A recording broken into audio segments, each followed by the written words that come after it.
Okay, today we're going to be discussing limits and colimits, which are sort of a generalization of the product and coproduct that we've seen in previous lectures. But they're also, they're a generalization of a lot of different things. We're going to be discussing universal properties as well, sort of the general definition of that. You remember that your products and coproducts are defined by universal property, but we're going to actually see the actual definition of that. So let's get started. So first things first, I said I was going to do this eventually. I'm going to give you the actual definition of a diagram. So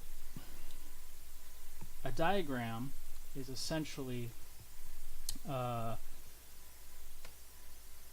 if you have we'll call it an index category. We'll say J is our index category, and that's just an arbitrary category. There's no real interpretation for what the objects or arrows are, but we're going to use this to describe a section of the category that we want to study by using a functor. So if we have a functor f going from J to our category C that we want to look at, the diagram f is J-shaped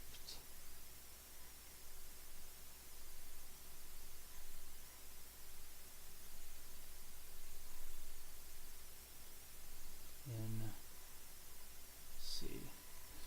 So essentially, when I've drawn out, like a commutative square diagram, right? You have something like, I'll just use dots for the objects.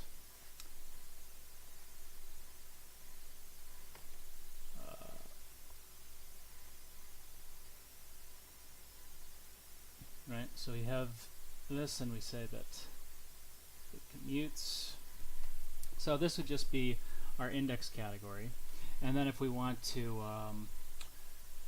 talk about what this actually would look like in C, here's our functor. Here's J. So this maps this category into C, where we'll have, let's just say it's a product diagram. Why not? Whoops.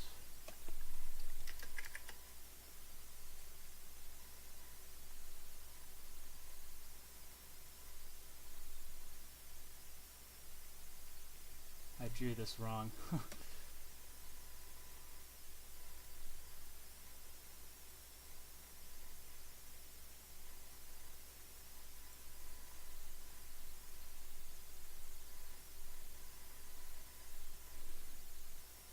These should be going this way.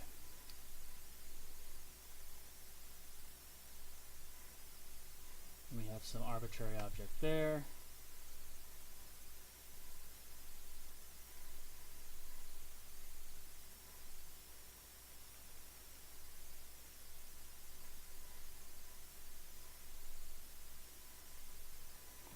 So that's our definition of a diagram. This is going to come up later. So we didn't really need this definition when we were talking about products and coproducts, right? Because we just have, the two objects and then their product or coproduct. But this is going to come up when we discuss limits. But before I do that, I want to actually give you the definition of a universal property. So remember, if we have, I'll just go over the definition of the product again. If you have any two objects, A and B, we have their product A. B has the span of A and B, and for any other object that's a span of A and B, you have this unique morphism that makes this diagram commute. So essentially, the definition of the universal property relies on this concept of this unique morphism that must exist. So if we were to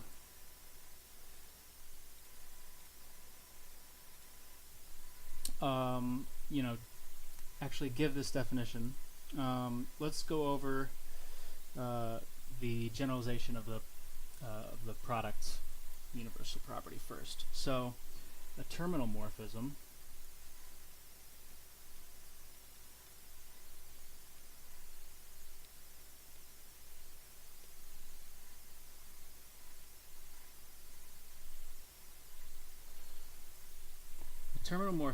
if we have a functor, I'll call it U actually,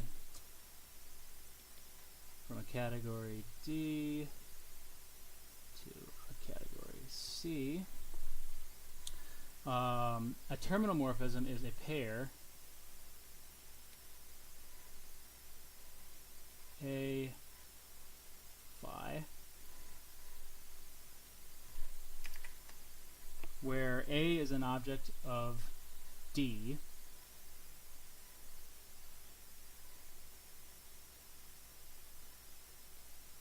and phi is a morphism from some object X to U of A. So that's the image, and this is in C, right? So how do we get, how does this translate into a universal property? Well, the terminal morphism has to obey a certain rule where if we have, so if we have D over here, we have our object A,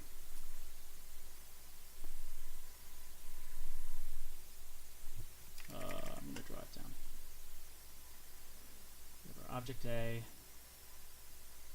got U of A, X, and our morphism phi. So for any object Y, such that there's a morphism from Uy to X, which we'll call F, there's a unique morphism in D from Y to A, which we'll call G, that makes this diagram commute. Alright, and to describe this in terms of the product, right, let's have our functor be the diagonal functor from D to D cross D, so that's the product category of D with itself. And then in D we have the actual product, X cross Y. I'll have this be Y, this be X. We have the projections, right?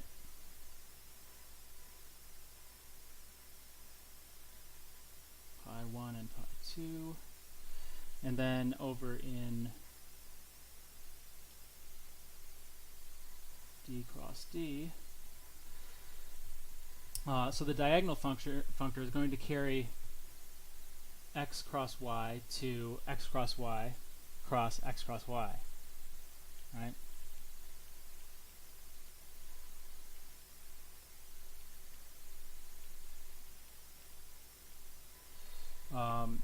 And let's just say, so this is our phi. And what this morphism actually is it essentially is the product of these two morphisms. So you take the X cross Y over here, use the pi 1 to get to x, and you take the s cross y over here and use pi 2 to get to y, and then you get, so this is just pi 1, pi 2. Right? So there's our, this is our universal object, and so this is our terminal morphism, and if we have any other object in D here, say z, and we have a z cross z, that's what the diagonal morphism maps z to, the diagonal functor, sorry. And if we have, if arrows from z to x, f and g, these two morphisms are going to translate to a morphism in product category, f cross g, which means from the universal property that there's a unique morphism which is the pairing of f and g, and that simply maps to this.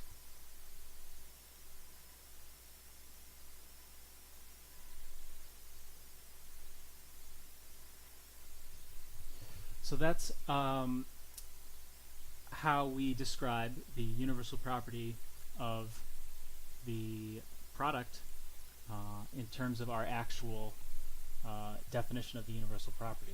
I'll also give you the oh dear. I'll give you the definition for the initial morphism as well.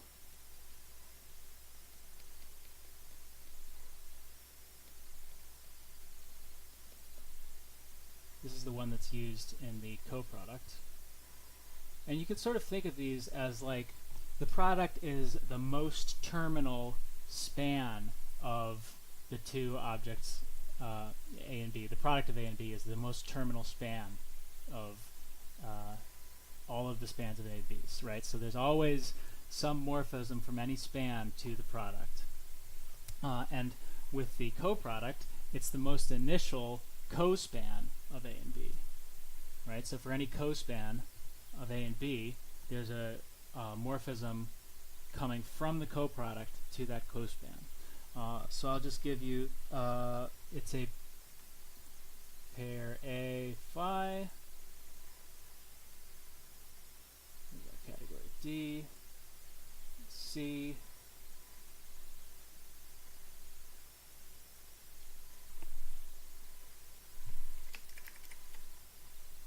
the difference is phi goes from x to u of A instead of the other way around, right?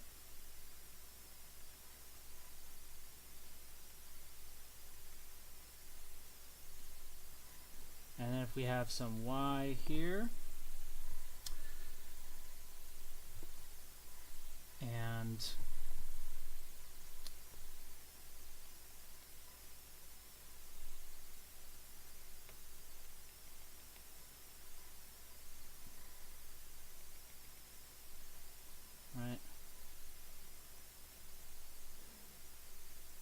so that's our corresponding definition for the initial morphism.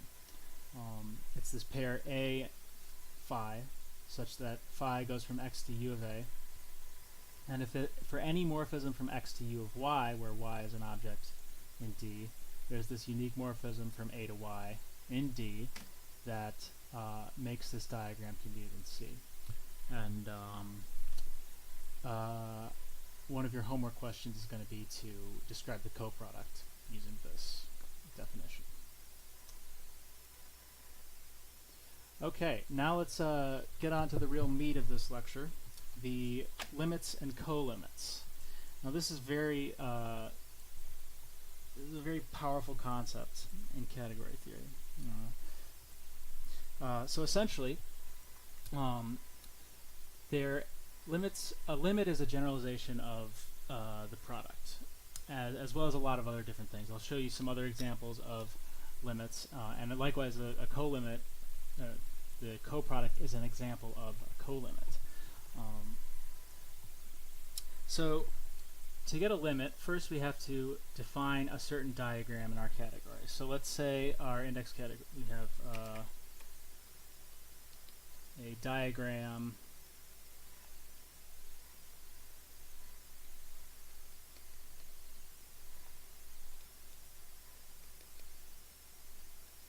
right? So that might look like some bunch of objects, some arrows going between them, right? Now it's just some diagram in C. Now, so this is a functor from J to C. We can create another functor from J to C called the constant functor. So I'll call this the C, goes from J to C, and it maps any object in J to the object C. I'm going to just draw C right here. That's our object that it's mapping to. And it maps any morphism to the identity of C. Right? And so we have these two functors, right? Our diagram and our constant functor. Now I call this delta C because it maps everything to this object C. Make these a little bit bigger. Now a natural transformation from F to the constant functor is called a cone. So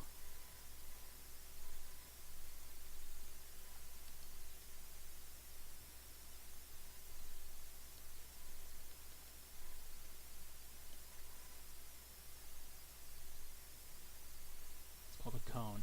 And essentially, this is going to take, it's a series of morphisms. So for every object in J, there's going to be a morphism in our category that maps from this object C to the corresponding, right? So it looks kind of like a cone where our diagram here is the base of the cone. And then the C up there, the apex, is the apex, right?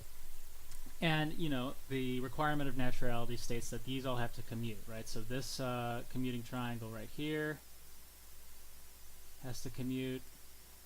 This triangle has to commute. They all have to commute. And I mean, since the only morphism that it has to commute with on this end is the identity, these are just a series of commuting triangles. So that's the definition of a cone. Now, a limit is the most terminal cone, right? So it's defined by a universal property, but it's the most terminal cone. So for any cone, there's a unique morphism from the apex of that cone to the limit. So a limit of diagram F is, we'll say it's a constant functor. I'll say delta L for limit from J to C, and we have a natural transformation. I'm going to call it mu from delta C, that's any other cone, to delta L. Right. So if we take our diagram, I'm just going to draw a very simple diagram down here. There's our limit. It is, of course, a cone. And for any other cone C that commutes like this, we get our unique morphism from C to L. So I said that a product is an example of a limit, but let's see how that actually works. Suppose we have J is just a category with two objects and their identity morphisms and no other morphisms, right? And C, you know what, I'm going to call these A and B. that's our category J. In C, we have the image, our diagram. I'm just going to call it. These are just two objects in C. Now, any cone of this diagram is just going to be some object. I'll call it C prime, and two morphisms going there, such that it commutes with the images of any morphism in here. Now, the only morphisms are just the identity morphisms, so it commutes trivially. So a cone of this diagram is just any span, and so you can kind of see where this is going. The limit then is a cone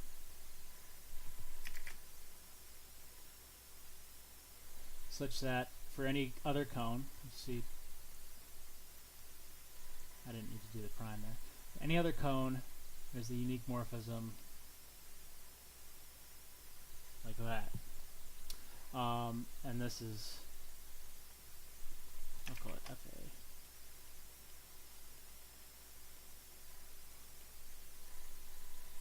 There you go. That's an example of a product using the definition of a limit.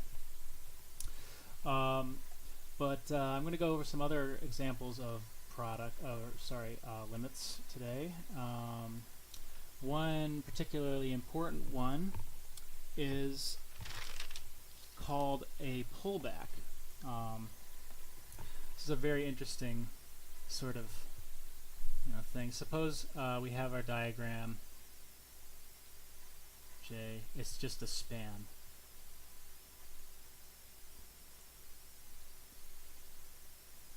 There's our index category, J. Now in C, what does this look like? It's just a span, right? So I'm going to have FA, FB, C, and our corresponding arrows, right? Now, for any cone,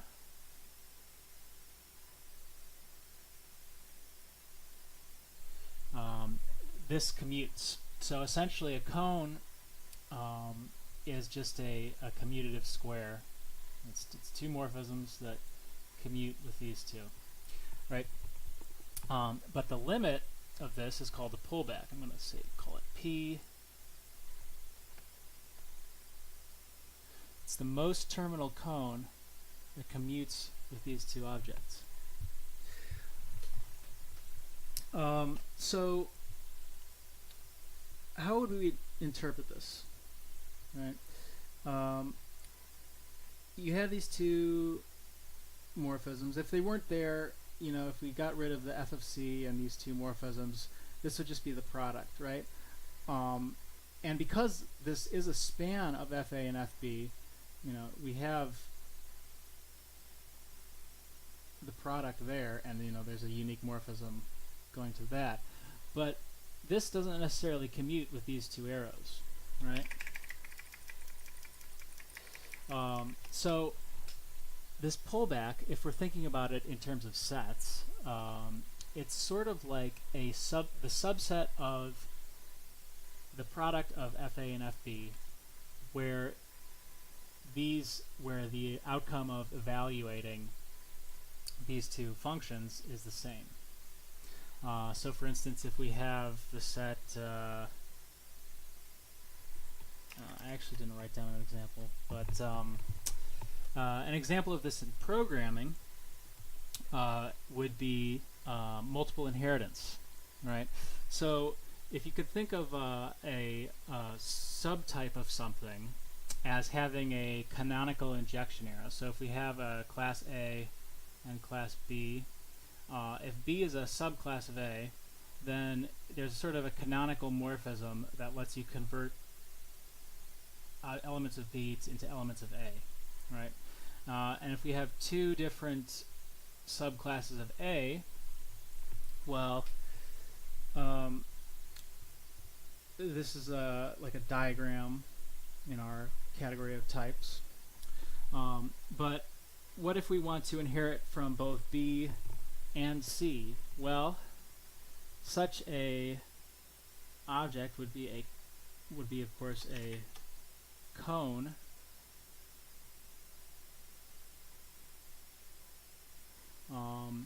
but the colimit of this diagram,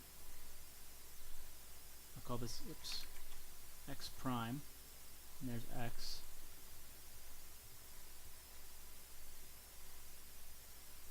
So essentially the way to interpret this diagram is that any type that inherits from both B and C, we get this diamond, the diamond of doom, diamond inheritance problem, right?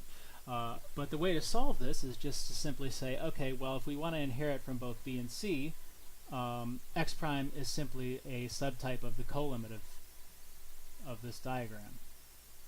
Now, of course, there's not, actually determining the colimit may be a very computationally intensive problem, but you can usually figure it out yourself as a programmer, right? And of course the colimit may not exist. If in this example, if B and C overload two of the methods, the same method in A, and give different behavior, there is simply no colimit. The colimit would be the initial object, which is it's doesn't have any elements. It's the type with no elements, the empty set, right? So that doesn't really help us with our multiple inheritance, but it does sort of show that you can have that colimit.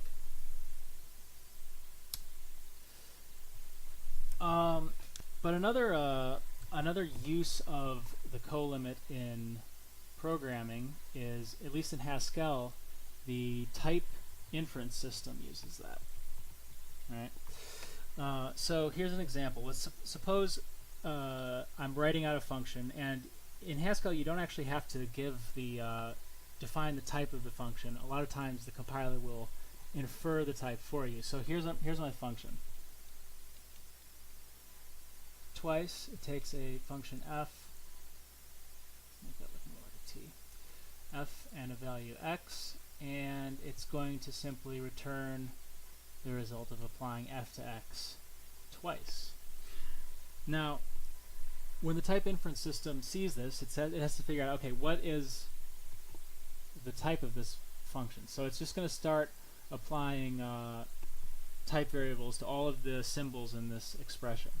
So let's say it's going to say, okay, f is of type t0, x is of type t1, f of x is of type t2, and f of x is of type t3. And then it needs to figure out, so from there it can say, okay, twice is obviously the result of, it takes a value of f, which is t0, and a value of x, which is t1, and it returns a value f of x, which is t3. Now, we can sort of do some more reasoning here.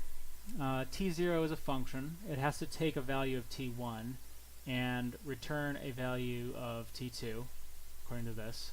So we know that t0 is of type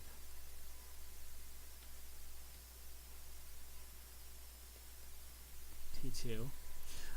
It also has to take a value of t2 and return a value of t3. So this should be an equals sign. T0 is also equal to.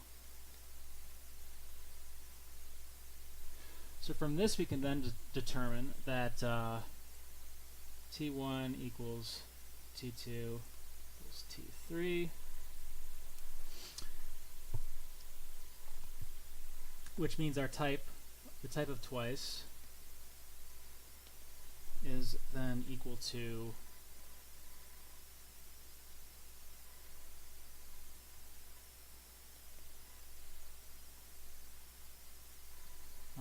and t0 is simply a function, so I'll draw this out again.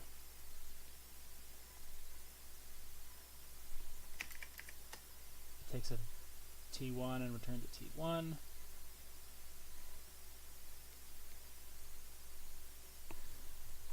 And that's essentially what the type inference system in Haskell does to determine the type of this function. Now, the interesting thing is, this t1 type variable is the colimit of a diagram in our category of types. And so that's an example of how colimits are actually used in a very sort of high-level computer science aspect. I'm going to give you one more example of a colimit, or sorry, a limit, which is called an equalizer. I'll just draw out the limit diagram. I'm not going to give the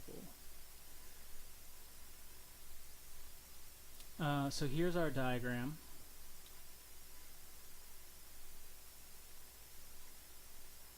We have two parallel morphisms from A to B. The equalizer, then, is the